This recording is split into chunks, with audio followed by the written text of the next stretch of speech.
one important thing I think we have to start moving toward now in American culture is, first of all, the definition of American culture as being a culture of multiple ancestries, multiple viewpoints, and then making decisions about what it means to be American. So there was a time that even black people in the United States were very clear about what it meant to be American and had signed on to them. So even as Marcus Garvey is saying, hey, black people, let's leave America and go to Africa, you had black people saying, no, we're staying here. That's right. I remember that. And you have James Baldwin, for example, the far next to him saying, this is your country, little James. Don't you forget that. You helped build this country. Right? Black people have been here as long as there's been in the United States.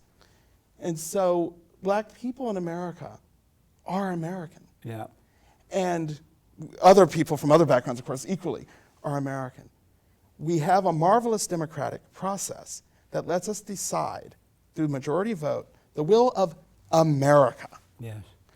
And that has been attacked so fundamentally. I remember the first time I kind of revealed my kind of political leanings in class. I'm usually good at being simply devil's advocate, blah, blah, blah. And on the last day of class, you can ask me any questions you want, and I'll answer them just flat out honest.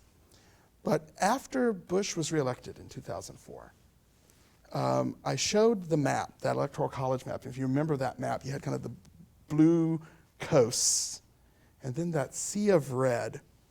And I was in an honors philosophy class at the time, and I just asked the students, what is this red telling you?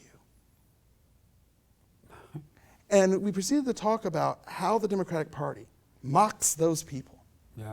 Says that those people's views don't matter and they can't be American, and they're backwards and they're stupid and they're dumb.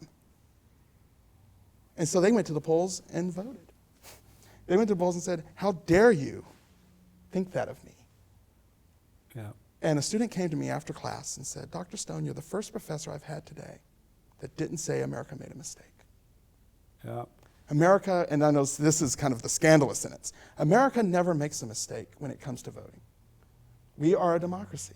So when the American people come out to vote and George W. Bush wins the presidency, America has spoken. And we have to start respecting that democratic voice. We're not always going to get our way all the time. You endured Barack Obama, I endured, George W. Bush. I love George H.W. Bush. George W. Bush got better in the second term. But there's a reality of the fact that I never thought when, for example, Al Gore lost in 2000, that America made a mistake or that the election was stolen. America went out and voted. Al Gore did not win his home state. That's right. I was in Memphis during that time. Did not win his home state. So while growing up, were your parents like this? Were you influenced to think clearly because they were free thinkers or clear thinkers? I don't think they were free thinkers. They were very common sense thinkers. Right. My father worked at a sawmill. My mother cleaned houses. Eventually a factory showed up. He got a job at the factory. That allowed us a little better life than we had. But I grew up with farmers, and so even if you didn't have stuff, there were always peaches. That's true. My grandmother made her own butter and stuff like that, and quilts, and there was always food on my grandparents' table. And the people next door, if they didn't have any food, my grandparents, white folk, right? But my grandfather would just say, come eat at our table. And that's the way America worked then. But see, these are the things that black Americans need to know about, because a younger generation, I would say maybe 40 down, give or take, they don't know this. They don't believe that there was a time when blacks and whites got along in that manner. They think that this, whatever, craziness. Well, they had problems, but they worked around them. They lived in spite of it, because I grew up in rural America, so when it's time to harvest the corn, you need every hand. That's right. When it's time to plant the tobacco, you need every hand. That's right.